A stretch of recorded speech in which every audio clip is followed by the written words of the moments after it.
ਕੁਛ ਕੁ ਦਿਨਾਂ ਤੋਂ ਰਿਕਾਰਡਿੰਗ ਕਰਕੇ ਗਰੁੱਪਾਂ ਅੰਦਰ ਨਹੀਂ ਸੀ ਪਾਈ ਗਈ ਤੇ ਜਿਹੜੇ ਰੋਜ਼ ਸੁਣਨ ਵਾਲੇ ਕੰਟੀਨਿਊ ਪ੍ਰੇਮੀ ਸੱਜਣ ਹਨ, ਉਹਨਾਂ ਦਾ ਸਿਹਤ ਦੇ ਪੱਖ ਵਿੱਚ ਖਿਆਲ ਆਇਆ। ਕਈਆਂ ਨੇ ਟੈਲੀਫੋਨ ਕਰਕੇ ਵੀ ਪੁੱਛਿਆ, ਮੇਰੇ ਬਾਰੇ ਪੁੱਛਿਆ। ਮੈਂ ਕਿਹਾ ਵੀ ਮੈਂ ਤੇ ਠੀਕ ਹੀ ਹਾਂ। ਜਿਨ੍ਹਾਂ ਨੇ ਸਿਹਤ ਬਾਰੇ ਪੁੱਛਿਆ, ਸਰੀਰ ਬਾਰੇ ਪੁੱਛਿਆ, ਉਹਨਾਂ ਨੂੰ ਕਿਹਾ ਵੀ ਸਰੀਰ ਰੂਪੀ ਗੱਡੀ ਥੋੜੀ ਜਿਹੀ ਡਾਵਾਂਡੋਲ ਹੋ ਗਈ ਪਟਰੀ ਤੋਂ, ਕਿਉਂਕਿ ਸਰੀਰ ਹੈ ਨਾ, ਤੇ ਸਰੀਰ ਨੂੰ ਅਗਰ ਜਿਸ ਢੰਗ ਦੇ ਨਾਲ ਆਹਾਰ ਚਾਹੀਦਾ ਹੈ, ਉਹ ਆਹਾਰ ਨਾ ਮਿਲੇ, ਜਿਵੇਂ ਆਪਾਂ ਇਉਂ ਸਮਝ ਲਈਏ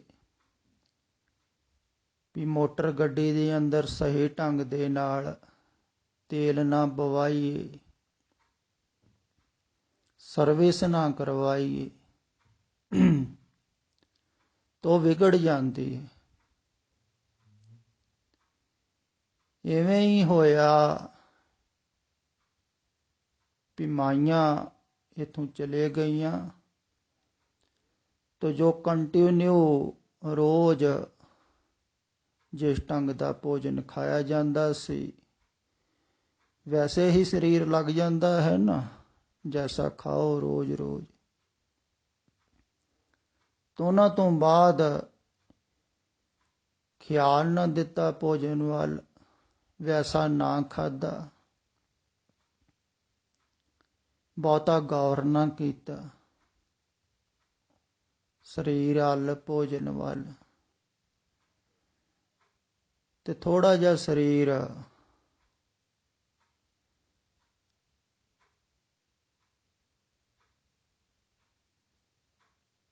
ਜਿਸ ਢੰਗ ਨਾਲ ਚੱਲਦਾ ਸੀ, ਇਹਦੀ ਪ੍ਰਕਿਰਿਆ ਉਹ ਗੜਬੜ ਹੋ ਗਈ। ਇੱਕ ਮਾਤਾ ਜੀ ਦਾ ਟੈਲੀਫੋਨ ਵੀ ਆਇਆ ਸੀ, ਕਹਿੰਦੇ ਤੁਸੀਂ ਐਡੇ ਵੱਡੇ ਮਹਾਂਪੁਰਸ਼, ਤੁਸੀਂ ਇਕੱਲੇ ਹੀ ਰਹਿ ਰਹੇ ਹੋ, ਇਹ ਕਿਵੇਂ ਹੋ ਸਕਦਾ? ਸਾਨੂੰ ਸਾਰਿਆਂ ਨੂੰ ਬੜੀ ਸ਼ਰਮਿੰਦਗੀ ਵਾਲੀ ਗੱਲ ਹੈ। ਪਰ ਮੈਂ ਦੱਸਣਾ ਚਾਹੁੰਦਾ ਹਾਂ ਸਾਰਿਆਂ ਨੂੰ ਵੀ ਮੈਂ ਨਾ ਵੱਡਾ ਮਹਾਂਪੁਰਸ਼ ਬਣਦਾ ਹਾਂ, ਨਾ ਬਣਨਾ ਚਾਹੁੰਦਾ ਹਾਂ, ਨਾ ਹੀ ਤੁਹਾਨੂੰ ਕਹਿਣਾ ਹਾਂ ਵੀ ਤੁਸੀਂ ਕਦੇ ਬਣਿਓ।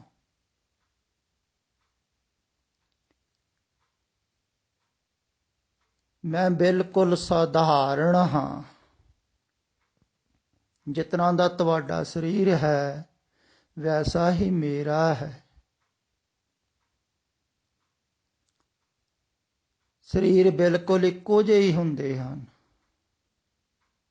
ਖਿਆਲ ਵਿੱਚ ਰੱਖਿਓ, ਸਰੀਰਾਂ ਦਾ ਭੇਦ ਨਹੀਂ ਹੁੰਦਾ ਹੈ।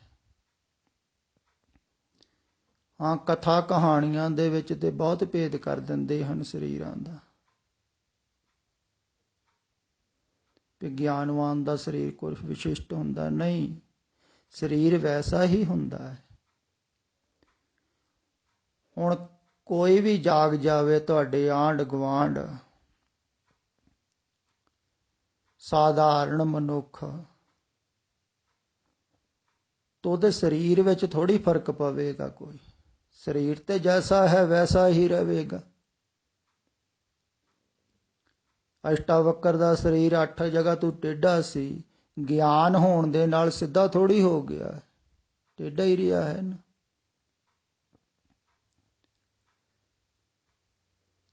ਗਿਆਨ ਹੋਣ ਦੇ ਨਾਲ ਸਰੀਰ ਦਾ ਕੋਈ ਤਾਲੁਕਾਤ ਨਹੀਂ ਹੈ, ਖਿਆਲ ਵਿੱਚ ਰੱਖੋ।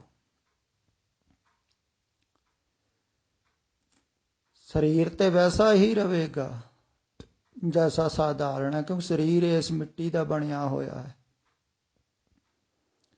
ਆਹਾਰ ਦੁਆਰਾ ਚੱਲ ਰਿਹਾ ਹੈ। ਅਗਰ ਸੰਸਾਰ ਦੇ ਵਿੱਚ ਕੋਈ ਬਿਮਾਰੀ ਫੈਲੀ ਹੋਈ ਹੈ, ਕਰੋਨਾ ਫੈਲਾ ਹੋਇਆ ਹੈ,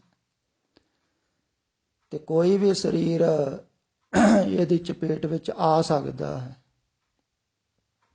ਕੋਈ ਵੀ ਆ ਸਕਦਾ, ਕਦੋਂ ਵੀ ਆ ਸਕਦਾ। ਤੇ ਐਸਾ ਥੋੜੀ ਇਹ ਪਰਹੇਜ਼ ਕਰੂਗਾ ਵੀ ਇਹ ਬ੍ਰਹਮ ਗਿਆਨੀ ਹੈ, ਇਹਨੂੰ ਨਹੀਂ ਚੰਬੜਨਾ ਹੈ। ਨਹੀਂ, ਐਸਾ ਨਹੀਂ ਹੁੰਦਾ ਹੈ। ਜਿਵੇਂ ਦਿੱਲੀ ਦੇ ਵਿੱਚ ਚੇਚਕ ਦੀ ਬਿਮਾਰੀ ਫੈਲੀ ਸੀ, ਤੇ 7ਵੇਂ ਗੁਰੂ ਨੂੰ ਉਹ ਚੇਚਕ ਦੀ ਬਿਮਾਰੀ ਲੱਗੀ ਸੀ ਨਾ ਸਰੀਰ ਨੂੰ, ਤੇ ਉਹਨਾਂ ਦਾ ਸਰੀਰ ਵੀ ਉਸੇ ਬਿਮਾਰੀ ਕਰਕੇ ਹੀ ਛੁੱਟਿਆ ਸੀ। ਪਰ ਆਪਾਂ ਧਰਮ ਦਾ ਸਹਾਰਾ ਵੀ ਜ਼ਿਆਦਾਤਰ ਸਰੀਰ ਨੂੰ ਨਿਰੋਗ ਰੱਖਣ ਵਾਸਤੇ ਲੈਂਦੇ। ਆਪਾਂ ਸੋਚਦੇ ਹਾਂ ਵੀ ਆਪਾਂ ਧਾਰਮਿਕ ਹੋ ਜਾਵਾਂਗੇ ਤੇ ਜ਼ਿਆਦਾ ਜੀਵਾਂਗੇ, ਪਤਾ ਨਹੀਂ, ਜਾਂ ਸਰੀਰ ਰਿਸ਼ਟ ਪੁਸ਼ਟ ਰਹੇਗਾ। ਜਿਵੇਂ ਆ ਦੂਸਰੇ ਗਰੁੱਪ ਦੇ ਵਿੱਚ ਵੀ ਪਾਇਆ ਸੀ ਨਾ ਵੀ ਸਭ ਤੋਂ ਵੱਡੇ ਵੈਦ ਰਾਮਦਾਸ ਗੁਰੂ, ਕੋਈ ਬਿਮਾਰ ਠੀਕ ਹੋ ਗਿਆ। ਹੁਣ ਸਾਰੇ ਬਿਮਾਰ ਉੱਥੇ ਜਾ ਕੇ ਥੋੜ੍ਹੀ ਠੀਕ ਹੁੰਦੇ ਹਨ। ਜੇ ਉੱਥੇ ਜਾ ਕੇ ਸਾਰਿਆਂ ਨੂੰ ਵੱਡੇ ਵੈਦ ਹਨ ਤੇ ਕਰੋਨਾ ਦੇ ਮਰੀਜ਼ ਉੱਥੇ ਲੈ ਜਾਣ ਸਾਰੇ। ਫਿਰ ਉਹਨਾਂ ਨੇ ਵੀ ਹੌਸਪੀਟਲ ਬਣਾਇਆ ਹੋਇਆ ਉੱਥੇ, ਗੁਰੂ ਰਾਮਦਾਸ ਹੌਸਪੀਟਲ, ਸ਼੍ਰੋਮਣੀ ਕਮੇਟੀ ਵਾਲਿਆਂ ਨੇ। ਉਹ ਕਿਉਂ ਬਣਾਇਆ? ਅਗਰ ਦਰਬਾਰ ਸਾਹਿਬ ਜਾਇਆ ਹੀ ਠੀਕ ਹੁੰਦੇ ਆ ਸਾਰੇ, ਫਿਰ ਉਹ ਹੌਸਪੀਟਲ ਇਹਨੇ ਬਣਾਉਣ ਦੀ ਲੋੜ ਹੀ ਨਹੀਂ ਹੈ। ਉਹਨਾਂ ਨੇ ਕਈ ਹੌਸਪੀਟਲ ਬਣਾਏ ਹਨ। ਨਹੀਂ, ਸਰੀਰ ਦਾ ਤਾਲੁਕਾਤ ਧਰਮ ਦੇ ਨਾਲ ਨਹੀਂ ਹੈ। ਇਹ ਜ਼ਰੂਰ ਹੈ ਵੀ ਧਰਮ ਕਮਾਇਆ ਸਰੀਰ ਨਾਲ ਹੀ ਜਾਂਦਾ ਹੈ। ਪਰ ਅਗਰ ਤੁਸੀਂ ਕਹੋ ਜਾ ਕੇ ਵੀ ਗੁਰੂ ਨੂੰ ਮੇਰਾ ਸਰੀਰ ਬਿਮਾਰ ਹੈ, ਤੇ ਗੁਰੂ ਕਹੂਗਾ ਵੀ ਜਾ ਕੇ ਦਵਾਈ ਲੈ, ਡਾਕਟਰ ਕੋਲ ਇਲਾਜ ਕਰਾ। ਮੈਨੂੰ ਵੀ ਕਈ ਕਹਿ ਦਿੰਦੇ ਹਨ ਨਾ, ਕੋਈ ਬਿਮਾਰੀ ਦੱਸਦਾ ਹੈ ਵੀ ਕਿਰਪਾ ਕਰੋ, ਅਰਦਾਸ ਕਰੋ। ਮੈਂ ਕਿਹਾ ਵੀ ਅਰਦਾਸ ਕਰਨਾ ਨਹੀਂ, ਇਹ ਸਰੀਰਕ ਬਿਮਾਰੀ ਹੈ। ਜਾ ਕੇ ਉਪਚਾਰ ਕਰੋ, ਕਿਸੇ ਡਾਕਟਰ ਕੋਲ ਦਵਾਈ ਲਓ। ਹਾਂ, ਕੋਈ ਰੋਗੀ ਠੀਕ ਵੀ ਹੋ ਜਾਂਦਾ ਹੈ ਕਿਸੇ ਧਾਰਮਿਕ ਸਥਾਨ ਤੇ, ਉਹਦੇ ਕਾਰਨ ਹੋਰ ਹਨ। ਹਰ ਇੱਕ ਧਾਰਮਿਕ ਸਥਾਨ ਤੇ ਕੋਈ ਨਾ ਕੋਈ ਠੀਕ ਹੁੰਦਾ ਹੈ ਜਿਹਨੂੰ ਭਾਵਨਾ ਹੁੰਦੀ, ਪਰ ਉਹ ਵੱਖ ਕਾਰਨ ਹਨ। ਪਰ ਵਾਸਤਵਿਕ ਦੇ ਵਿੱਚ ਜੋ ਸਰੀਰ ਹੈ ਨਾ, ਸਰੀਰ ਦੀ ਬਿਮਾਰੀ ਹੈ, ਉਹ ਭੌਤਿਕ ਹੈ, ਤਾਂ ਉਹਦਾ ਭੌਤਿਕ ਹੀ ਇਲਾਜ ਹੁੰਦਾ ਹੈ। ਇਸੇ ਕਰਕੇ ਇੰਨੇ ਹੌਸਪੀਟਲ ਹਨ, ਡਾਕਟਰ ਹਨ। ਗੁਰੂਆਂ ਨੇ ਵੀ ਹੌਸਪੀਟਲ ਖੋਲ੍ਹੇ ਸਨ। ਇੱਥੇ ਕੀਰਤਪੁਰ ਸਾਹਿਬ ਹੌਸਪੀਟਲ ਖੋਲ੍ਹਿਆ ਹੋਇਆ ਸੀ, ਦਵਾਈਆਂ ਰੱਖੀਆਂ ਹੋਈਆਂ ਸਨ, ਹਰ ਰੋਗੀ ਦਾ ਇਲਾਜ ਕੀਤਾ ਜਾਂਦਾ ਸੀ, ਜਿਹੜਾ ਸਰੀਰਕ ਰੋਗੀ ਸੀ। ਅਧਿਆਤਮ ਤੇ ਇਹ ਆਂਦਾ ਹੈ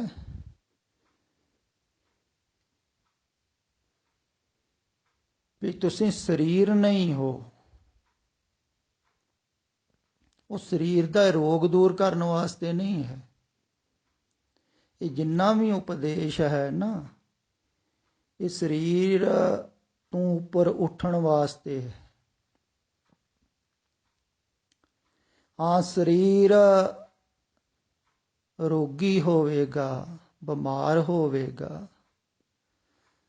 ਤੇ ਤੁਹਾਨੂੰ ਦੁੱਖ ਘੱਟ ਲੱਗੇਗਾ। ਅਗਰ ਤੁਸੀਂ ਜਾਣੋਗੇ ਤੁਸੀਂ ਸਰੀਰ ਨਹੀਂ ਹੋ, ਤੁਸੀਂ ਤੜਫੋਗੇ ਘੱਟ, ਪਰੇਸ਼ਾਨ ਘੱਟ ਹੋਵੋਗੇ।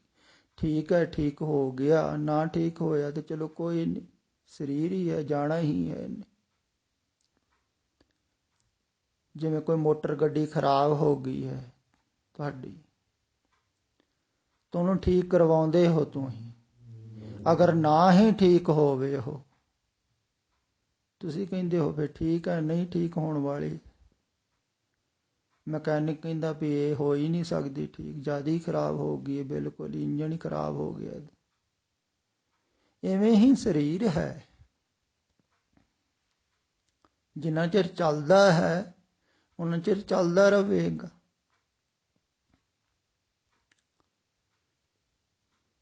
ਹਾਂ ਠੀਕ, ਦੇਖਭਾਲ ਕਰਨੀ, ਜਿਵੇਂ ਆਪਾਂ ਗੱਡੀ ਮੋਟਰ ਤੇ ਕਿਤੇ ਸਫ਼ਰ ਕਰਦੇ ਹਾਂ ਤਾਂ ਉਹਦੀ ਦੇਖਭਾਲ ਕਰਾਂਗੇ ਸਹੀ ਢੰਗ ਦੇ ਨਾਲ, ਉਹਦੇ ਤੇ ਤੇਲ ਪਵਾਵਾਂਗੇ, ਉਹਦੀ ਸਰਵਿਸ ਕਰਾਉਂਦੇ ਰਹਾਂਗੇ ਤਾਂ ਸਫ਼ਰ ਆਪਾਂ ਕਰ ਸਕਦੇ, ਲੰਬੀ ਦੂਰੀ ਤੱਕ ਚੱਲ ਸਕਦੀ ਹੈ ਗੱਡੀ। ਥੋੜ੍ਹਾ ਜਿਹਾ ਖਿਆਲ ਰੱਖਾਂਗੇ। ਇੱਦਾਂ ਹੀ ਸਰੀਰ ਹੈ,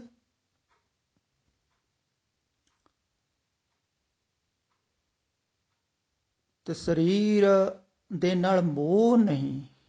ਗੁਰੂਆਂ ਦਾ ਮੋਹ ਥੋੜ੍ਹੀ ਸੀ ਸਰੀਰਾਂ ਦੇ ਨਾਲ। ਇਸੇ ਕਰਕੇ ਤੇ ਉਹ ਦੇਖੋ ਦਿੱਲੀ ਆਪਣੇ ਸਰੀਰ ਨੂੰ ਕਟਵਾਉਣ ਵਾਸਤੇ ਗੁਰੂ ਤੇਗ ਬਹਾਦਰ ਸਾਹਿਬ ਚਲੇ। ਕਮਾਲ ਦੀ ਗੱਲ ਹੀ ਹੈ ਨਾ। ਆਪਣੇ ਸਰੀਰ ਨੂੰ, ਤੁਸੀਂ ਸਰੀਰ ਨੂੰ ਬਚਾਉਂਦੇ ਹੋ ਬਿਮਾਰੀ ਨਾ ਲੱਗੀ। ਕਿੰਨਾ ਡਰਦੇ ਹਨ ਲੋਕ।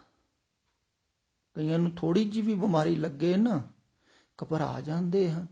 ਉਹ ਘਬਰਾਉਂਦਾ ਜ਼ਿਆਦਾ ਉਹ ਹੀ ਹੈ, ਜਿੰਨਾ ਜ਼ਿਆਦਾ ਮੋਹ ਹੋਵੇਗਾ ਉਹਨਾਂ ਤੁਸੀਂ ਜ਼ਿਆਦਾ ਘਬਰਾਓਗੇ। ਇਹ ਗੱਲ ਖਿਆਲ ਵਿੱਚ ਰੱਖਣ ਯੋਗ ਹੈ। ਦੁੱਖ ਲੱਗਦੇ ਹਨ ਸਰੀਰ ਨੂੰ, ਹਰ ਇੱਕ ਨੂੰ ਲੱਗੇ ਹਨ। ਵੱਡੇ ਵੱਡੇ ਮਹਾਂਪੁਰਸ਼ ਜਿੰਨੇ ਵੀ ਹੋਏ ਹਨ ਤਕਰੀਬਨ ਸਾਰਿਆਂ ਨੂੰ ਲੱਗਦੇ। ਮੌਤ ਵੀ ਆਉਂਦੀ, ਸਰੀਰ ਬੁੱਢਾ ਵੀ ਹੁੰਦਾ ਹੈ, ਜਰਾਜੀਰ ਵੀ ਹੁੰਦਾ ਹੈ।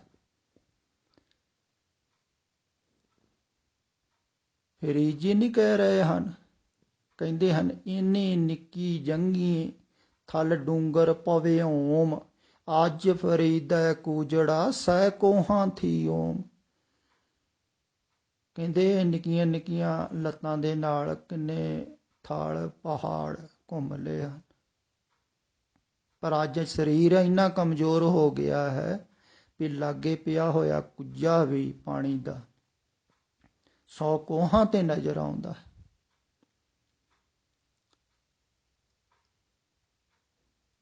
ਹੁਣ ਸਰੀਰ ਕਮਜ਼ੋਰ ਹੋ ਗਿਆ ਫਰੀਦ ਜੀ ਦਾ। ਉੱਠ ਕੇ ਪਾਣੀ ਪੀਣ ਨੂੰ ਜਾ ਰਹੇ ਹਨ, ਕੋਸ਼ਿਸ਼ ਕਰਦੇ ਹਨ ਜਾਣ ਦੀ। ਕਹਿੰਦੇ ਇਉਂ ਲੱਗਦਾ ਜਿਵੇਂ 100 ਕੋਹਾਂ ਤੇ ਪਿਆ ਹੁੰਦਾ। ਹੁਣ ਸਰੀਰ ਕਮਜ਼ੋਰ ਹੋ ਗਿਆ ਨਾ, ਪਰ ਫਰੀਦ ਜਿਹੜੇ ਹਨ ਅੰਦਰੋਂ, ਉਹਨਾਂ ਦਾ ਗਿਆਨ ਥੋੜ੍ਹੀ ਘੱਟ ਹੋ ਗਿਆ ਹੈ।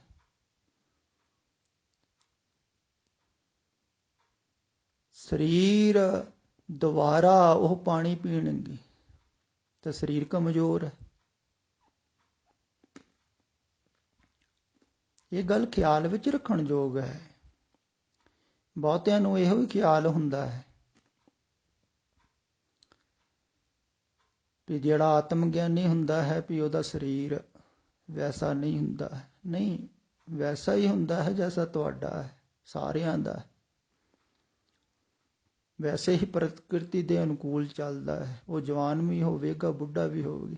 ਹਾਂ, ਉਹਨੂੰ ਮੋਹ ਘੱਟ ਹੁੰਦਾ ਹੈ ਸਰੀਰ ਨਾਲ, ਇਸ ਕਰਕੇ ਉਹਨੂੰ ਮੋਹ ਘੱਟ ਹੋਣ ਕਰਕੇ, ਲਗਾਵ ਘੱਟ ਹੋਣ ਕਰਕੇ ਚਿੰਤਾ ਨਹੀਂ ਹੁੰਦੀ, ਪਰੇਸ਼ਾਨ ਨਹੀਂ ਹੁੰਦਾ ਹੈ। ਉਹ ਭਾਵੇਂ ਇਕੱਲਾ ਵੀ ਹੈ, ਬਿਮਾਰ ਹੋ ਗਿਆ, ਤੋ ਤੜਫਦਾ ਨਹੀਂ ਹੈ, ਉਹ ਪਰੇਸ਼ਾਨ ਨਹੀਂ ਹੁੰਦਾ। ਉਹ ਟੈਲੀਫੋਨ ਕਰਕੇ ਕਹਿੰਦਾ ਨਹੀਂ ਹੈ ਲੋਕਾਂ ਨੂੰ ਵੀ ਆ ਜਾਓ, ਮੈਂ ਗਿਆ, ਹੁਣ ਮੈਨੂੰ ਬਚਾ ਲਓ। ਉਹ ਜ਼ਿਆਦਾ ਪਰੇਸ਼ਾਨ ਨਹੀਂ ਹੁੰਦਾ ਹੈ। ਠੀਕ ਔਸ਼ਧੀ ਕਰਦਾ ਹੈ, ਦਵਾਈ ਕਰਦਾ ਹੈ, ਇਲਾਜ ਕਰਦਾ ਹੈ, ਹੋ ਗਿਆ ਠੀਕ, ਹੋ ਗਿਆ, ਨਾ ਹੋਇਆ ਨਾ ਹੋਇਆ, ਪ੍ਰਭੂ ਮਰਜ਼ੀ। ਅਗਰ ਸਰੀਰ ਕੋਲ ਕੁਛ ਕਰਾਉਣਾ ਹੈ ਪ੍ਰਮਾਤਮਾ ਨੇ, ਅਜੇ ਲੋੜ ਹੈ ਸਰੀਰ ਦੀ, ਕੁਛ ਉਪਯੋਗ ਕਰਨਾ ਹੋਵੇਗਾ ਪ੍ਰਮਾਤਮਾ ਨੇ ਤਾਂ ਬਚਾ ਲਵੇਗਾ। ਜੇ ਪੂਰਾ ਹੋ ਗਿਆ ਹੋਵੇਗਾ ਕੰਮ ਤੇ ਠੀਕ ਆ, ਉਹਦੀ ਮੌਜ। ਤਾਂ ਉਹ ਬਹੁਤਾ ਨਹੀਂ ਤੜਫਦਾ ਹੈ। ਪਰ ਆਮ ਸਧਾਰਨ ਆਦਮੀ ਇਕੱਲਾ ਇਸੇ ਕਰਕੇ ਨਹੀਂ ਨਾ ਰਹਿਣਾ ਚਾਹੁੰਦਾ ਵੀ ਮੈਂ ਬਿਮਾਰ ਹੋ ਗਿਆ ਤੇ ਮੈਨੂੰ ਪੁੱਛਣ ਵਾਲਾ ਕੋਈ ਨਹੀਂ, ਦੇਖਣ ਵਾਲਾ ਕੋਈ ਨਹੀਂ, ਕੀ ਬਣੂਗਾ। ਸਾਥੀ ਸੰਗੀ ਇਸੇ ਕਰਕੇ ਟੋਲਦੇ ਹੋ ਨਾ ਤੁਸੀਂ, ਤਾਂ ਉਹਦੇ ਨਾਲ ਹੀ ਬੰਧ ਜਾਂਦੇ ਹੋ। ਸਹਾਰਾ ਕੋਈ ਨਾ ਕੋਈ ਤੇ ਚਾਹੀਦਾ ਦੇਖ ਰੇਖ ਵਾਲਾ। ਬਸ ਇਹੋ ਹੀ ਫਰਕ ਪਵੇਗਾ, ਇਹੋ ਹੀ ਫਰਕ ਪੈਂਦਾ ਹੈ, ਖਿਆਲ ਵਿੱਚ ਰੱਖੋ। ਤੁਹਾਨੂੰ ਤਾਂ ਪਹਿਲਾਂ ਬਾਹਰ ਦੂਸਰਿਆਂ ਦੇ ਨਾਲ ਮੋਹ ਹੈ, ਉਹਨਾਂ ਦਾ ਦੁੱਖ ਹੁੰਦਾ, ਤੇ ਸਰੀਰ ਨਾਲ ਜਿੰਨਾ ਮੋਹ ਹੋਵੇਗਾ ਓਨਾ ਜ਼ਿਆਦਾ ਦੁੱਖ ਹੋਵੇਗਾ। ਪਰ ਪਰਮ ਗਿਆਨੀ ਨੂੰ ਸਰੀਰ ਨਾਲ ਘੱਟ ਮੋਹ ਹੁੰਦਾ, ਇਸ ਕਰਕੇ ਉਹ ਸਰੀਰ ਨੂੰ ਬਲੀਦਾਨ ਕਰਨ ਵਾਸਤੇ ਵੀ ਚੱਲ ਪੈਂਦਾ ਹੈ। ਗਏ ਸਨ ਗੁਰੂ ਤੇਗ ਬਹਾਦਰ ਸਾਹਿਬ ਜੀ ਆਪਣੇ ਸਰੀਰ ਨੂੰ ਕੁਰਬਾਨ ਕਰਨ ਵਾਸਤੇ। ਇੱਦਾਂ ਕੌਣ ਜਾਂਦਾ?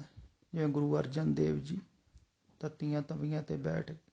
ਐਸਾ ਨਹੀਂ ਵੀ ਸਰੀਰ ਨੂੰ ਦੁੱਖ ਨਹੀਂ ਹੋ ਰਿਹਾ ਸੀ, ਖਿਆਲ ਵਿੱਚ ਰੱਖੋ। ਸਰੀਰ ਨੂੰ ਦੁੱਖ ਹੋ ਰਿਹਾ ਸੀ, ਪਰ ਉਹ ਜਾਣ ਰਹੇ ਸਨ ਅਸੀਂ ਸਰੀਰ ਨਹੀਂ। ਇੱਥੇ ਇੱਕ ਹੋਰ ਵੀ ਖਿਆਲ ਵਿੱਚ ਰੱਖਣ ਯੋਗ ਹੈ, ਬਹੁਤ ਜ਼ਰੂਰੀ, ਜੋ ਭੇਦ ਹੈ ਪਰਮ ਗਿਆਨੀ ਦਾ ਤੇ ਆਮ ਸਧਾਰਨ ਪ੍ਰਚਾਰਕ ਦਾ ਦੱਸਣ ਵਿੱਚ। ਆਮ ਸਧਾਰਨ ਪ੍ਰਚਾਰਕ ਕਹਿੰਦੇ ਹਨ ਵੀ ਮਨ ਨੂੰ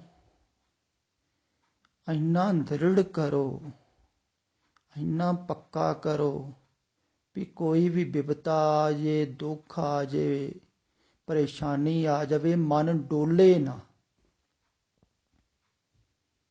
ਜ਼ਿਆਦਾ ਧਾਰਮਿਕ ਜਗਤ 'ਚ ਇਹੋ ਪ੍ਰਚਾਰ ਹੁੰਦਾ ਹੈ ਵੀ ਮਨ ਨੂੰ ਪੱਕਾ ਕਰੋ। ਧਾਰਮਿਕ ਜਗਤ ਦੇ ਵਿੱਚ ਮਨ ਨੂੰ ਪੱਕਾ ਕਰਦੇ ਹਨ ਵੀ ਸੂਰਮਾ ਉਹ ਹੈ ਜਿਹੜਾ ਦ੍ਰਿੜ ਰਹਿੰਦਾ ਹੈ। ਕਿੰਨੀਆਂ ਵੀ ਪਰੇਸ਼ਾਨੀਆਂ ਆ ਜਾਣ, ਬਿਪਤਾ ਆ ਜਾਣ, ਸਮੱਸਿਆਵਾਂ ਆ ਜਾਣ, ਪ੍ਰੋਬਲਮਾਂ ਆ ਜਾਣ, ਬਿਮਾਰੀਆਂ ਆ ਜਾਣ, ਉਹ ਘਬਰਾਉਂਦਾ ਨਹੀਂ, ਤਕੜਾ ਰਹਿੰਦਾ ਹੈ, ਚੜ੍ਹਦੀ ਕਲਾ 'ਚ ਰਹਿੰਦਾ ਹੈ। ਇਹੋ ਕਹਿੰਦੇ ਹਨ ਨਾ, ਤੇ ਚੜ੍ਹਦੀ ਕਲਾ 'ਚ ਰੱਖਣਾ। ਇਹੋ ਜਿਹੇ ਲੋਕ ਜ਼ਿਆਦਾ ਅਹੰਕਾਰੀ ਹੁੰਦੇ ਹਨ, ਇਹ ਗੱਲ ਖਿਆਲ ਵਿੱਚ ਰੱਖਣੀ। ਉਹ ਅਹੰਕਾਰੀ ਹੋ ਜਾਂਦੇ ਹਨ, ਉਹ ਮਨ ਦੇ ਤਲ ਤੇ ਦ੍ਰਿੜ ਹੋਣ ਦੀ ਕੋਸ਼ਿਸ਼ ਕਰਦੇ ਹਨ।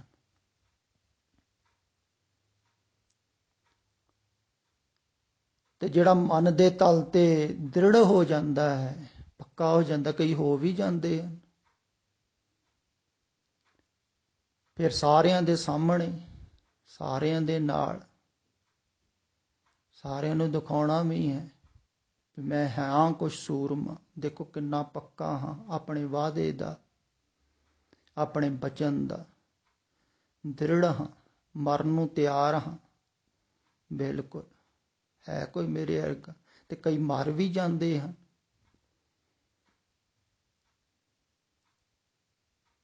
ਇਸੇ ਦ੍ਰਿੜਤਾ ਦੇ ਕਰਕੇ, ਇਹ ਮਨ ਦੀ ਦ੍ਰਿੜਤਾ ਹੈ,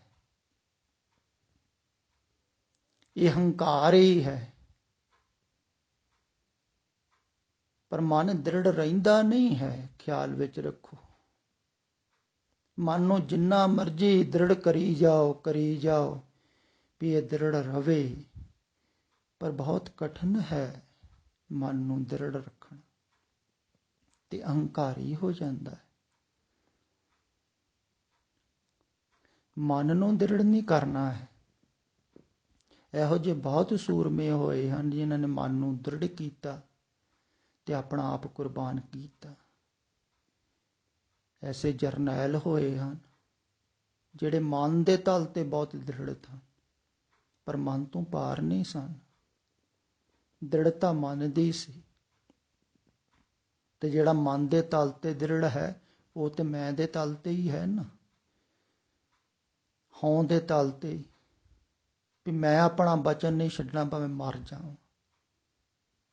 ਮੈਂ ਮਰਨ ਨੂੰ ਤਿਆਰ ਹਾਂ, ਪਰ ਆਪਣਾ ਬਚਨ ਪਕਾਉਣਾ ਹੈ, ਦ੍ਰਿੜ ਰਹਿਣਾ, ਕੁਰਬਾਨ ਹੋਣ ਨੂੰ ਤਿਆਰ। ਉਹ ਮੈਂ ਹੈ, ਖਿਆਲ ਵਿੱਚ ਰੱਖੋ। ਇਹ ਬਹੁਤ ਸੂਖਸ਼ਮ ਭੇਦ ਹੋਵੇਗਾ ਪਰਮ ਗਿਆਨੀ ਦੇ ਵਿੱਚ, ਤੇ ਜੋ ਦ੍ਰਿੜ ਕਰ ਰਿਹਾ ਹੈ ਮਨ ਇਹਦੇ ਵਿੱਚ। ਐਸੇ ਅਧਾਰਮਿਕ ਸੂਰਮੇ ਵੀ ਹੋਏ ਹਨ ਇਸਲਾਮ ਜਗਤ ਦੇ ਵਿੱਚ ਵੀ। ਹੁਣ ਜੇ ਕੋਈ ਚੜ੍ਹਾਈ ਕਰਦਾ ਹੈ ਕੋਈ ਸੂਰਮਾ ਦੂਸਰੇ ਤੇ, ਉਹ ਦ੍ਰਿੜਤਾ ਕਰਕੇ ਹੀ ਕਰ ਰਿਹਾ ਹੈ ਨਾ। ਤੇ ਕਈ ਬੜੇ ਦ੍ਰਿੜ ਹੁੰਦੇ ਹਨ, ਕਹਿੰਦੇ ਮਰ ਜਾਈਏ ਮੁੜ ਕੇ ਨਹੀਂ ਆਉਣਾ। ਦ੍ਰਿੜਤਾ ਤੇ ਬੜੀ ਪੱਕੀ ਹੈ ਉਹਨਾਂ ਦੀ। ਕਈ ਮਰ ਵੀ ਜਾਂਦੇ ਹਨ, ਮੁੜਦੇ ਨਹੀਂ ਹਨ। ਤੋ ਦ੍ਰਿੜਤਾ ਹੈ ਮਨ ਦੀ,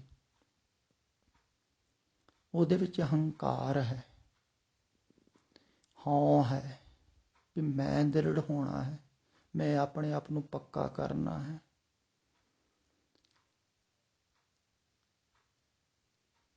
ਤੇ ਜਿਹੜਾ ਪਰਮ ਗਿਆਨੀ ਹੈ ਨਾ, ਉਹ ਮਨ ਨੂੰ ਦ੍ਰਿੜ ਨਹੀਂ ਕਰਦਾ ਹੈ। ਉਹਦਾ ਮਨ ਤੇ ਹੁੰਦਾ ਹੀ ਨਹੀਂ।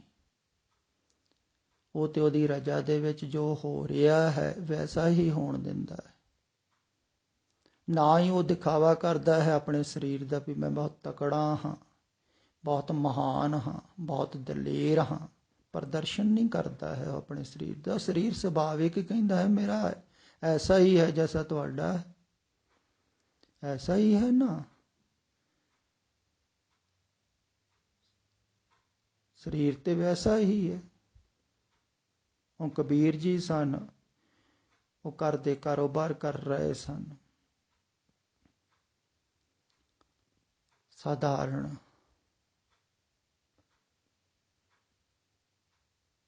ਤੋਂ ਸਾਧਾਰਨ ਪਰਿਵਾਰ ਦੇ ਵਿੱਚ ਰਹਿ ਰਹੇ ਹਨ। ਤੇ ਬਾਹਰੋਂ ਦੇਖ ਕੇ ਤੇ ਕੋਈ ਵਿਸ਼ਿਸ਼ਟਤਾ ਲੱਗਦੀ ਨਹੀਂ ਉਹਨਾਂ ਦੇ ਸਰੀਰ ਦੇ ਵਿੱਚ। ਰਵਿਦਾਸ ਜੀ ਆਪਣਾ ਕੰਮ ਕਰ ਰਹੇ ਹਨ, ਕਿਰਤ ਕਰਦੇ ਹਨ, ਕਿਰਤ ਕਰਕੇ ਕਮਾਈ ਕਰਕੇ ਪਰਵਰਿਸ਼ ਕਰਦੇ ਹਨ ਆਪਣੇ ਪਰਿਵਾਰਾਂ ਦੀ। ਇਹੋ ਹੀ ਕਾਰਨ ਹੈ ਨਾ ਵੀ ਉਹ ਬਾਹਰੋਂ ਦਿਖਾਵਾ ਨਹੀਂ ਕਰਦੇ ਹਨ, ਪ੍ਰਦਰਸ਼ਨ ਨਹੀਂ ਕਰਦੇ ਹਨ, ਤਾਂ ਉਹਨਾਂ ਤੋਂ ਲੋਕ ਪ੍ਰਭਾਵਿਤ ਵੀ ਨਹੀਂ ਹੁੰਦੇ, ਪੰਡਤਾਂ ਤੋਂ ਪ੍ਰਭਾਵਿਤ ਹੁੰਦੇ ਹਨ, ਜਿਨ੍ਹਾਂ ਦੇ ਪਿੱਛੇ ਬਹੁਤ ਸਾਰੇ ਚੇਲੇ ਲੱਗੇ ਹੋਏ ਹਨ। ਹੁਣ ਪ੍ਰਚਾਰਕਾਂ ਦੇ ਪਿੱਛੇ ਬਹੁਤ ਲੋਕ ਹੁੰਦੇ ਹਨ।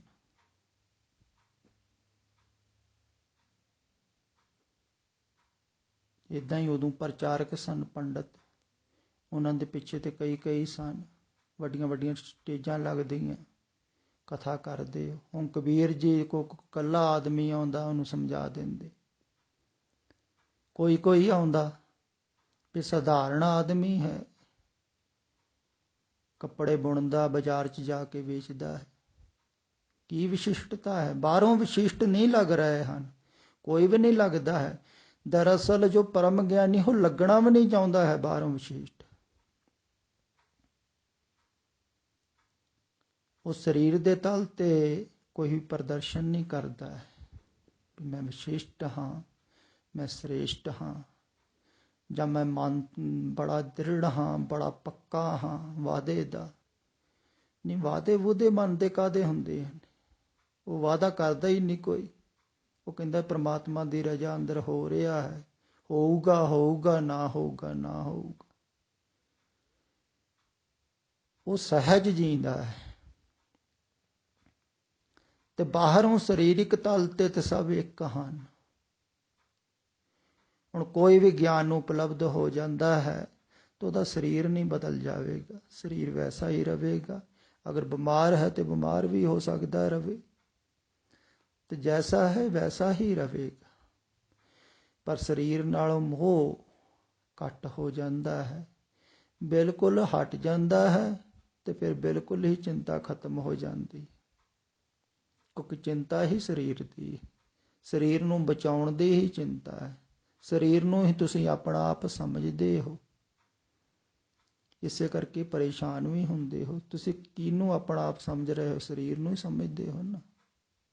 ਸਾਰਾ ਬਚਾਉਣ ਦਾ ਕੋਸ਼ਿਸ਼ ਇਹਨੂੰ ਕਰ ਰਹੇ ਹੋ। ਤੇ ਸਰੀਰ ਵਾਸਤਵਿਕ ਨਹੀਂ ਹੈ। ਤੇ ਜਿਹੜੇ ਮਨ ਨੂੰ ਦ੍ਰਿੜ ਕਰਦੇ ਹਨ, ਮਨ ਨੂੰ ਪੱਕਾ ਕਰਦੇ ਹਨ ਕਿ ਪੱਕਾ ਰਹਿਣਾ ਹੈ, ਦ੍ਰਿੜ ਰਹਿਣਾ ਹੈ, ਸੂਰਮੇ ਬਣਨਾ ਹੈ, ਸਾਹਸੀ ਬਣਨਾ ਹੈ, ਉਹ ਸਰੀਰ ਦੇ ਨਾਲ ਜੋੜਦੇ। ਕਿਉਂਕਿ ਸਰੀਰ ਦੇ ਤਲ ਤੇ ਤੁਸੀਂ ਸਾਹਸੀ ਰਹੋਗੇ, ਸਰੀਰ ਦੇ ਤਲ ਤੇ ਬਲਵਾਨ ਰਹੋਗੇ, ਦ੍ਰਿੜਤਾ ਸਰੀਰ ਦੇ ਤਲ ਤੇ ਰਹੇਗੀ। ਖਿਆਲ ਵਿੱਚ ਰੱਖੋ। ਇਸ ਕਰਕੇ ਉਹ ਸਰੀਰ ਦਾ ਹੀ ਪ੍ਰਦਰਸ਼ਨ ਕਰਦੇ ਆ। ਤੋ ਸਦਾ ਡਰੇ ਵੀ ਰਹਿਣਗੇ, ਕਦੇ ਦ੍ਰਿੜਤਾ ਟੁੱਟ ਨਾ ਜਾਵੇ। ਖਿਆਲ ਵੀ ਰੱਖਣਗੇ ਵੀ ਬਚਨ ਤੋਂ ਖਿਸਕ ਨਾ ਜਾਈ। ਲੋਕਾਂ 'ਚ ਸਾਡਾ ਸਤਿਕਾਰ ਬਣਿਆ ਰਵੇ। ਤੇ ਬਹੁਤੇ ਪ੍ਰਚਾਰਕ ਮਨ ਨੂੰ ਦ੍ਰਿੜ ਕਰਨ ਦੇ ਹੀ ਉਪਦੇਸ਼ ਦਿੰਦੇ ਹਨ। ਧਾਰਮਿਕ ਸੂਰਮੇ ਬਣੋ, ਸਾਹਸੀ ਬਣੋ, ਦਲੇਰ ਬਣੋ, ਪੱਕਾ ਰੱਖੋ ਮਨ ਨੂੰ, ਇੱਜ਼ਤ ਆਬਰੂ ਵਾਸਤੇ ਜੀਣਾ ਹੈ, ਧਰਮ ਵਾਸਤੇ ਜੀਣਾ, ਮਰ ਮਿਟਣਾ ਹੈ। ਇਹੋ ਹੀ ਸਿਖਾਉਂਦੇ ਹਨ ਨਾ। ਸਭ ਮਨ ਦੀ ਦ੍ਰਿੜਤਾ ਤੇ ਮਨ ਦੇ ਤਲ ਤੇ ਦ੍ਰਿੜ ਜਿਹੜਾ ਹੈ ਨਾ, ਉਹ ਤੇ ਮਨ ਦੇ ਨਾਲ ਹੀ ਜੁੜਿਆ ਹੈ। ਜਿਹੜਾ ਪਰਮ ਗਿਆਨੀ ਹੈ ਨਾ, ਉਹ ਮਨ ਨੂੰ ਛੱਡ ਦਿੰਦਾ ਹੈ। ਉਹ ਪ੍ਰਭੂ ਰਜਾ ਦੇ ਵਿੱਚ ਜੀਂਦਾ ਹੈ। ਤੋ ਸਰੀਰ ਦਾ ਕੋਈ ਪ੍ਰਦਰਸ਼ਨ ਨਹੀਂ ਕਰਦਾ ਹੈ। ਸਰੀਰ ਨੂੰ ਦਿਖਾਉਂਦਾ ਨਹੀਂ ਹੈ ਮੈਂ ਵਿਸ਼ਿਸ਼ਟ ਹਾਂ। ਉਹ ਬਿਲਕੁਲ ਸੁਭਾਵਿਕ ਜੀਂਦਾ ਹੈ ਜੈਸੇ ਲੋਕ ਜੀਂਦੇ ਹਨ। ਉਹ ਕਹਿੰਦਾ ਮੈਂ ਵੀ ਤੁਹਾਡੇ ਵਰਗਾ ਹੀ ਹਾਂ। ਸਰੀਰਕ ਤਲ ਤੇ ਕੋਈ ਵੀ ਫਰਕ ਨਹੀਂ ਹੈ। ਵੈਸੇ ਹੀ ਖਾਂਦਾ ਹਾਂ, ਵੈਸੇ ਹੀ ਪੀਂਦਾ ਹਾਂ, ਵੈਸੇ ਹੀ ਸੌਂਦਾ ਹਾਂ, ਵੈਸੇ ਬਿਮਾਰ ਹੁੰਦਾ ਹੈ ਸਰੀਰ, ਉਹਦੀ ਔਸ਼ਧੀ ਵੀ ਕਰਦਾ ਹਾਂ, ਦਵਾਈ ਵੀ ਲਈ ਜਾਂਦੀ ਹੈ। ਸਰੀਰਕ ਤਲ ਤੇ ਬਿਲਕੁਲ ਵੈਸਾ ਹੀ ਹੈ। ਆਪਾਂ ਇੱਕੋ ਜਿਹੇ ਹੀ ਹਾਂ ਸਰੀਰਕ ਤਲ ਤੇ ਸਾਰੇ। ਹਾਂ, ਸਰੀਰ ਨਾਲ ਮੋਹ ਘੱਟ ਹੈ ਤਾਂ ਉਹਨੇ ਹੀ ਤੁਸੀਂ ਸੁਖੀ ਹੋ ਜਾਓਗੇ। ਖਿਆਲ ਵਿੱਚ ਰੱਖੋ। ਪਰਮ ਗਿਆਨੀਆਂ ਨੂੰ ਦੁੱਖ ਸਰੀਰ ਦਾ ਘੱਟ ਹੁੰਦਾ ਹੈ। ਬਿਮਾਰ ਹੋ ਜਾਣ, ਜਾਂ ਜਿਵੇਂ ਗੁਰੂ ਅਰਜਨ ਦੇਵ ਜੀ ਤਤੀ ਤਵੀ ਤੇ ਵੀ ਬੈਠੇ ਹੋਏ ਹਨ, ਵੈਸੇ ਨਹੀਂ ਤੜਫਦੇ ਹਨ ਜੈਸਾ ਆਮ ਆਦਮੀ ਤੜਫੇਗਾ। ਤੁਸੀਂ ਸੋਚ ਸਕਦੇ, ਤੱਤੀ ਰੇਤਾ ਪੈ ਰਹੀ ਹੈ ਸੜਦੀ, ਥੱਲੇ ਅੱਗ ਬਲ ਰਹੀ, ਕਿੰਨਾ ਨਾ ਤੜਫੂਗਾ ਬੰਦਾ। ਪਰ ਉਹ ਤੜਫ ਨਹੀਂ ਰਹੇ ਹਨ। ਐਸਾ ਨਹੀਂ ਪੀੜਾ ਨਹੀਂ ਹੋ ਰਹੀ ਹੈ, ਸਰੀਰ ਨੂੰ ਪੀੜਾ ਹੋ ਰਹੀ ਹੈ, ਪਰ ਉਹ ਜਾਣ ਰਹੇ ਹਨ ਕਿ ਸਰੀਰ ਨੂੰ ਹੀ ਪੀੜਾ ਹੋ ਰਹੀ ਹੈ। ਉਹ ਸਰੀਰ ਨਹੀਂ ਹਨ। ਤੁਸੀਂ ਸਰੀਰ ਦੇ ਅੰਦਰ ਹੋ, ਸਰੀਰ ਹੀ ਨਹੀਂ ਹੋ। ਖਿਆਲ ਵਿੱਚ ਰੱਖੋ। ਤੁਸੀਂ ਸਰੀਰ ਦੇ ਅੰਦਰ ਹੋ, ਇਸੇ ਕਰਕੇ ਸਰੀਰ ਨੂੰ ਛੱਡ ਕੇ ਚਲੇ ਜਾਂਦੇ ਹੋ ਨਾ। ਸਰੀਰ ਹੀ ਥੋੜ੍ਹੀ ਹੋ। ਜਿਵੇਂ ਗੱਡੀ ਦੇ ਅੰਦਰ ਹੋ, ਗੱਡੀ ਚਲਾ ਰਹੇ ਹੋ, ਗੱਡੀ ਥੋੜ੍ਹੀ ਹੋ ਛੱਡ ਕੇ ਚਲੇ ਜਾਂਦੇ। ਏਦਾਂ ਹੀ ਸਰੀਰ ਹੋ, ਸਰੀਰ ਦੇ ਅੰਦਰ ਹੋ ਤੁਸੀਂ। ਤੇ ਸਰੀਰ ਦੇ ਨਾਲ ਲਗਾਵ ਘੱਟ। ਜਿੰਨਾ ਲਗਾਵ ਘੱਟ ਹੋਵੇਗਾ ਨਾ, ਓਨਾ ਹੀ ਦੁੱਖ ਘੱਟ ਹੋਵੇਗਾ। ਪਹਿਲਾਂ ਬਾਹਰ ਲਗਾਵ ਘੱਟ ਹੋਵੇਗਾ ਦੂਸਰੇ ਸਰੀਰਾਂ ਨਾਲ, ਬਾਹਰੋਂ ਘੱਟ ਹੋ ਜਾਵੇਗਾ ਲਗਾਵ ਤੇ ਦੁੱਖ ਘੱਟ ਹੋਵੇਗਾ। ਫਿਰ ਸਰੀਰ ਨਾਲ ਵੀ ਲਗਾਵ ਘੱਟ ਹੋਵੇਗਾ। ਫਿਰ ਬਹੁਤ ਕਠਿਨ ਹੈ ਸਰੀਰ ਨਾਲ ਲਗਾਵ ਘੱਟ ਕਰਨਾ।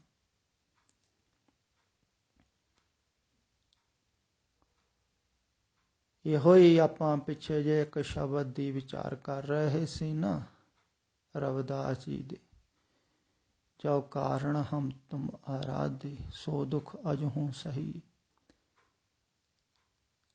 ਕਹਿੰਦੇ ਜਿਹੜੇ ਕਾਰਨ ਕਰਕੇ ਤੇਰਾ ਚਿੰਤਨ ਕੀਤਾ ਸੀ ਪਰਮਾਤਮਾ, ਉਹ ਦੁੱਖ ਅਜੇ ਵੀ ਅਸੀਂ ਸਹਿ ਰਹੇ ਹਾਂ।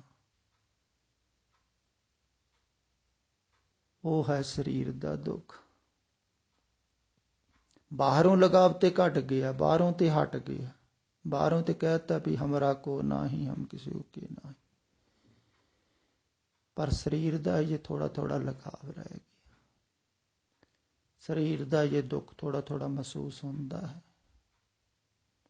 ਕਿਉਂ ਸਰੀਰ ਬਹੁਤ ਨੇੜੇ ਹੈ, ਬਹੁਤ ਕੋਲ ਸਰੀਰ ਦੇ ਅੰਦਰ। ਹਾਂ, ਸਰੀਰ ਬਾਹਰ ਹੀ ਖੋਲ ਹੈ, ਕੜਾ ਹੈ ਕਹਿ ਲਈ, ਕਟ ਕਟ ਮੇ ਹਰ ਜੂ ਬਸ।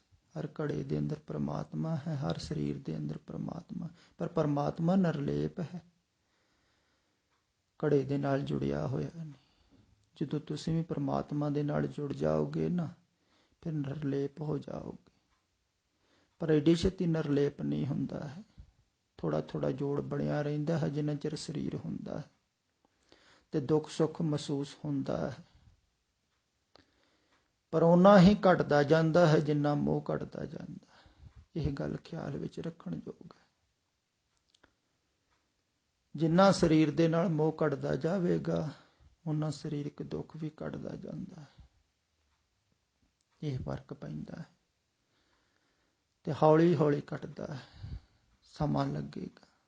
ਆਸਤੇ ਆਸਤੇ ਅਗਰ ਕੋਈ ਚੱਲਦਾ ਹੀ ਰਿਹਾ ਹੈ ਅੰਦਰ ਨੂੰ, ਆਪਣੇ ਮੂਲ ਸਰੋਤ ਵੱਲ ਨੂੰ, ਤਾਂ ਉਹਦਾ ਸਰੀਰ ਨਾਲੋਂ ਵੀ ਮੋਹ ਘਟੇਗਾ। ਫਿਰ ਸਰੀਰ ਵਾਸਤੇ ਹੀ ਉਹ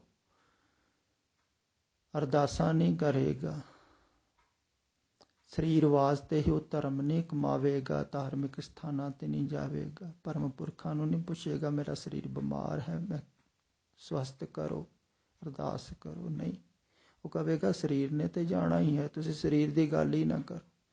ਕਈ ਪ੍ਰੇਮੀ ਪੁੱਛਦੇ ਵੀ ਹਨ ਵੀ ਮੇਰਾ ਸਰੀਰ ਬਿਮਾਰ ਹੈ, ਇੰਨਾ ਚਿਰ ਬਿਮਾਰ ਰਿਹਾ, ਕਈਆਂ ਦਾ ਠੀਕ ਵੀ ਹੋਣਾ ਸ਼ੁਰੂ ਹੋ ਜਾਂਦਾ ਹੈ, ਤੇ ਸੋਚਦੇ ਹਨ ਸ਼ਾਇਦ ਇਹਨਾਂ ਦੀ ਕਿਰਪਾ ਹੋ ਰਹੀ ਹੈ। ਨਹੀਂ, ਸਰੀਰ ਦਾ ਪੱਖ ਜਿਹੜਾ ਹੈ ਨਾ, ਉਹ ਛੱਡ ਦਿੰਦਾ ਹੈ ਜਿਹੜਾ ਵਾਸਤਵਿਕ ਧਾਰਮਿਕ ਆਦਮੀ।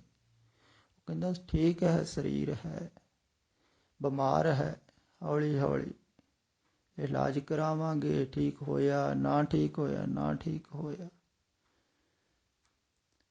ਇਹ ਤੇ ਆਪਣੇ ਢੰਗ ਨਾਲ ਚੱਲੇਗਾ ਹੀ। ਉਹਦਾ ਧਿਆਨ ਫਿਰ ਆਪਣੇ ਮੂਲ ਕੇਂਦਰ ਵੱਲ ਨੂੰ ਹੋ ਜਾਂਦਾ ਹੈ। ਉਹ ਫਿਰ ਸਰੀਰ ਦੀ ਬਹੁਤੀ ਚਿੰਤਾ ਨਹੀਂ ਕਰਦਾ। ਐਸਾ ਨਹੀਂ ਬਿਲਕੁਲ ਚਿੰਤਾ ਛੱਡ ਦਿੰਦਾ ਹੈ, ਸਰੀਰ ਦੇ ਅੰਦਰ ਤੇ ਹੈ ਹੀ, ਖਿਆਲ ਰੱਖਦਾ ਹੈ,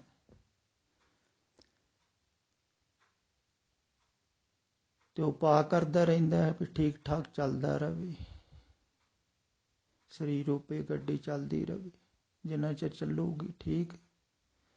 ਤੇ ਬਹੁਤੀ ਚਿੰਤਾ ਨਹੀਂ ਕਰਦਾ ਹੈ, ਬਹੁਤਾ ਪਰੇਸ਼ਾਨ ਨਹੀਂ ਹੁੰਦਾ। ਜਿਵੇਂ ਆਮ ਪ੍ਰੇਮੀ ਕੋਈ ਥੋੜ੍ਹਾ ਜਿਹਾ ਦੁੱਖ ਆਵੇ ਨਾ, ਕਈ ਦੇਖਿਆ ਹੋਵੇਗਾ ਤੁਸੀਂ, ਬੜੇ ਤੜਫਦੇ, ਹਾਏ ਮਰ ਗਏ, ਮੈਂ ਮਰ ਗਿਆ। ਤੁਸੀਂ ਕਿਵੇਂ ਮਰ ਗਏ? ਸਰੀਰ ਮਰੂਗਾ ਮਰੂਗਾ। ਬਹੁਤ ਤੜਫਦੇ, ਨਹੀਂ ਉਹਨਾਂ ਦਾ ਧੀਰਜ ਨਹੀਂ ਹੈ, ਉਹ ਜ਼ਿਆਦਾ ਸਰੀਰ ਨਾਲ ਜੁੜੇ ਹੋਏ। ਤੇ ਜਿਹੜਾ ਸਰੀਰ ਨਾਲ ਨਹੀਂ ਜੁੜਿਆ ਹੁੰਦਾ, ਉਹ ਕਹਿੰਦਾ ਠੀਕ, ਸਰੀਰ ਮਰੇਗਾ ਕੋਈ ਗੱਲ ਨਹੀਂ, ਜੇ ਬਚੇਗਾ ਤਾਂ ਵੀ ਉਹਦੀ ਕਿਰਪਾ ਹੈ, ਜੇ ਬਚਾਉਣਾ ਹੋਵੇਗਾ ਤੇ ਬਚਾਏਗਾ, ਕੁਛ ਉਪਯੋਗ ਕਰਨਾ ਹੋਵੇਗਾ ਤੇ ਸਰੀਰ ਦਾ ਤੇ ਬਚਾ ਲਵੇਗਾ। ਉਹਦੀ ਮੌਜ, ਉਹਦੀ ਰਜਾ ਦੇ ਵਿੱਚ ਉਹ ਰਾਜੀ ਰਹਿੰਦਾ, ਖੁਸ਼ ਰਹਿੰਦਾ। ਉਹ ਕਹਿੰਦਾ ਤੇਰਾ ਕੀਆ ਮੀਠਾ ਲਾਗੇ, ਹਰ ਨਾਮ ਪਦਾਰਥ ਨਾਨਕ ਮੰਗੇ।